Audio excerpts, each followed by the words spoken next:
Good evening, ladies and gentlemen. Thank you very much for your patience as we work through some of our technical issues tonight. Now I'd like to reintroduce you to Mr. Kamanzuli. Good evening, ladies and gentlemen. Sorry for the delay. At this stage, we are going to have to go without the standard slide content, but we will be able to provide that slide content to you at a later time. The first thing I really wanted to do today is to talk you through the structure of the exams for 10, 11 and 12. So in year 10, the exam period will run from the 10th of November through to the 17th of November. And as we discussed, it would be in the college gymnasium to simulate a VCAR experience. Students will sit exams for all subjects. So that will give them an opportunity to receive an experience assessment. And the majority of those exams will be 100-minute exams, so 10-minute reading and 90-minute writing. The applied learning and agri students will complete exams in 4 subjects, and that is English, mathematics, science and humanities. For year 11, it's a little bit more complicated and it does mimic the year 12 structure. So the exam period still runs for the same time frame, the 9th of November to the 17th of November. And students will sit exams for all subjects. As you can see, I'm glad to see the slides have come up. Most exams will be 100 minutes and there are some exceptions designed to match the year 12 exams. What we've done is we're saying that the content will be covered for the content in the exam will cover the entire year.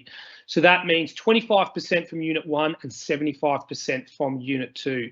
Now, students who moved into the subject late, they're going to have to discuss with their teacher how they work through the examination because they may have not covered the Unit 1 content. In applied learning, students will only complete English and mathematics examinations. Next slide, please.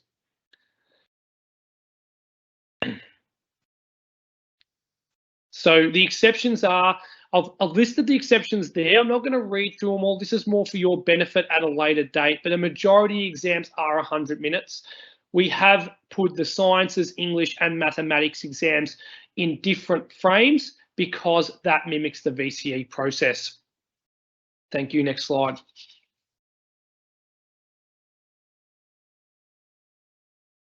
The next thing I wanted to address is that year 12, obviously the year 12 structure for the examinations is administered by the Victorian Curriculum Assessment Authority, that's VCAR. Now there will be a separate information evening held next week for parents about year 12 exams and the processes that you follow in year 12 exams. What I wanted to talk about now is strategies for exam success. And this is the primary purpose of this evening. That is to support parents and students to develop really good structures to develop success in exams. And I've listed 6 key strategies that are really important for exam success. So completing practice questions, mimicking exam conditions, timed study calendars, healthy habits, having a defined study area, and the less is more approach. So I'm going to go through them with you, and obviously you'll have this information with you once I deliver the slides to you tomorrow. So we'll go to the next slide. The first thing we wanted to look at is the concept of completing exam questions. Now, in the literature, students are far more likely to retain information if they are recalling it when they're doing a practice question or practice exam. So it is really critically important that for boys to have success in examinations, that they complete practice exams and practice tests to simulate what would be a real life exam. The key to this is it actually gives students an understanding of the format, the pace, and the level of difficulty that is required in an exam. And one thing that we've instructed all our teachers to do is to provide this content to our senior students prior to exams. I know myself as a year 12 teacher, I'm consistently giving my year 12s practice exams so that they understand what is required of them in the actual examination. Next slide, please. Another really important aspect of the practice exam is to actually complete the exam like an exam would be completed. So that means we mimic the exam conditions. We're training for how we play. So these are sort of some of the things that students should be thinking about, and as parents you may be able to work with your sons on, and that is working on review questions, sometimes without the support of friends or the internet or course notes. In an exam we may not have those luxuries, so they need to get used to trying to draw on their memory and problem solving skills. Studying for blocks of time which match the exam length. This is a really critically important one. In year 11, for example, we have some exams that go for 2 hours or 2 hours and 10 minutes. It's important that our young men understand how to concentrate for that period of time. Working in periods of silence is also another important aspect of practicing for an exam. We do understand there are students that enjoy listening to music when they're doing exams. They say it helps them concentrate. Unfortunately, they don't have that option in an examination. So sometimes we really need to practice working in silence. And the other thing I was going to add is to have study blocks at various parts of the day. Sometimes you'll have exams in the morning, sometimes you'll have exams in the afternoon. So it's important to understand what it's like to concentrate at 2 p.m. or 9 a.m. And that's a really important aspect of having success when we get into our exam. Next slide, please.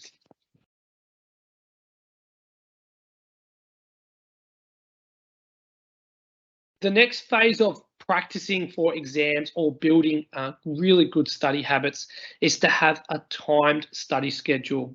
So what a timed study schedule means is to pre-plan how you're going to go about your study in the exam period. The exam period is about 6 weeks away, so you've got time to sit down and look at the commitments that you have. I've included an example of what one could look like in the slide. This might be an important opportunity to give parents a buy-in, a conversation starter to see what their son's study schedule looked like.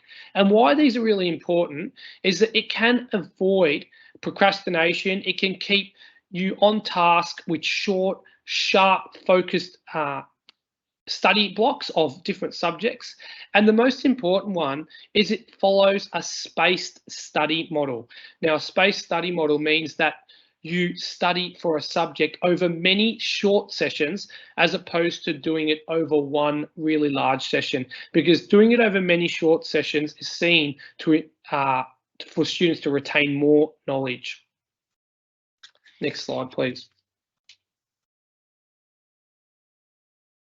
The next aspect of exam preparation that we really want to talk about is for our boys to develop healthy habits during the exam period. Now, we would encourage our boys to have healthy habits at all times, but it's really important for good brain function. So I've listed some healthy habits. I don't think this should be just for the exam period. Personally, I think this should be something that extends all the way through to their life. But eating a healthy diet, drinking lots of water, limiting caffeine, and getting lots of sleep are really important in good brain function and memory retention.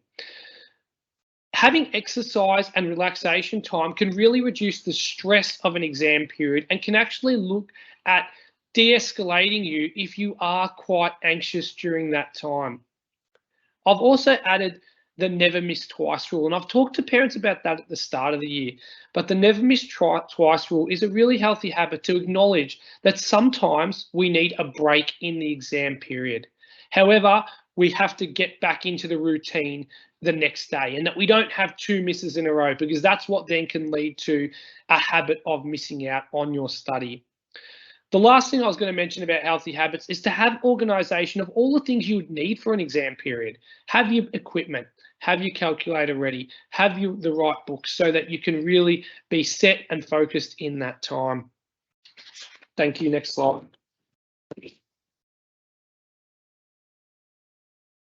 During this exam period, you're going to do a majority of your study at home. Obviously, we would like you to be using the class time as well as possible, but there will be times where you'll be studying at home. And one thing that you may have already worked out from the remote learning phase is to identify a really clear study zone at your home that you can use really efficiently. I've put there, and I know it's not always possible, but to try and avoid using the kitchen table or an area where there's lots of traffic in the household, because that could lead to distraction and won't really match what an exam condition's like. It could be an opportunity too for you to think about minimizing your mechanisms of distraction. So that is gaming devices, phones, TVs. And when you're setting up a study zone, maybe try and minimize having those devices in the area. I think as parents, we'd always ask for you to look to try and create that for your children and support your son by identifying where they best would study. But importantly as well, to be able to hold them accountable if they're not using those areas properly, because that conversation is really vital. Thank you. Next slide, please. The last thing I wanted to mention is the less is more approach. So it can be really difficult in the senior years in 10, 11 and 12 to be able to condense really large volumes of information into parts, bite-sized pieces that you feel like you're going to remember in the pressure of an exam. We all know that we're not going to be able to memorize an entire textbook to get into an exam. So sometimes the less is more. Some helpful ways of simplifying our content can really be beneficial for our exam progress. So things like making flashcards, which are just small cards with small amounts of information on them, or designing a concept map. So that's a map with keywords all linked together. Flow charts or diagrams can be another great way of simplifying very complex things into small bite-sized pieces, so to speak. And the other thing that I wanted to mention is potentially to avoid feeling really overwhelmed with very theoretical subjects, to choose one topic per day to unpack. So for example, in the further mathematics of the subject I teach, there's 4 modules. Maybe it's an idea to study one module at a time to make sure that it's not as overwhelming. Just a little note there for parents, maybe part of the conversation that you can have with them during the study period is ask your son to explain a concept or something that they're learning about. If students can do that, that's seen as one of the highest forms of understanding. So that would be a really great way of connecting with your children when they are studying for the exams. Thank you. Next slide, please. The last thing I wanted to include here is just some common study traps, because sometimes it's really important to know what to do, but it's also really important to know what not to do. And one of the most common things we see with students is they're falling into these traps and they're not achieving success on the exams. So one of the main ways students fall short in exams is by cramming. So that is completing large blocks of study the night before an exam, which is not a preferred method of study. It can lead to sleep deprivation. It is often not thorough, but also it does not promote long-term memory. And it will often catch up with students who then feel sleep deprived over the whole exam schedule. The other thing I wanted to add here is highlighting or rewriting large slabs of notes. Now, I've got the learning pyramid on the right-hand side of that slide, and it talks about memory retention for students, and highlighting or rewriting large amounts of notes is seen to not have great memory retention when students are trying to recall. Now, those percentages aren't exactly accurate. They're probably around the ballpark, but what we see is the best ways to retain information for students is to practice by doing, which is, like we discussed, doing practice exam questions, or to be teaching others. And that's where we talked about potentially mum and dad or your siblings or family friends. You can do play the teacher role, so to speak, as a student, and be able to try and inform them on some of the things that you're learning. The other thing is that it may be tempting to take on large amounts of paid work or part-time work in these exam periods because you don't have your regular classes. And I want to really highlight against that, because it's really important that we're using our time away from school to be focusing on our studies. There are plenty of opportunities to take on work in the holiday period or at some nights. We're not saying that work is not important in terms of in small amounts, but during exam periods, we are asking that our students limit the amount they are working. In terms of what we wanted to discuss tonight, that concludes a large amount of the content that I was going through. As I said from the start, the real purpose of this is to give parents an opportunity to feel empowered and informed about what good study practices are and how we can support our sons to achieve their best in the exams. There is still a Q&A function, and I'm more than happy to sit back tonight and answer questions that you have. I want to really thank you for joining us. I think it's really important and so great that I can see so many parents and families attending. So I will post these notes as well tomorrow if you would like to rewatch or go over some of the content. But for now, I'd like to wish you good night and say thank you for attending.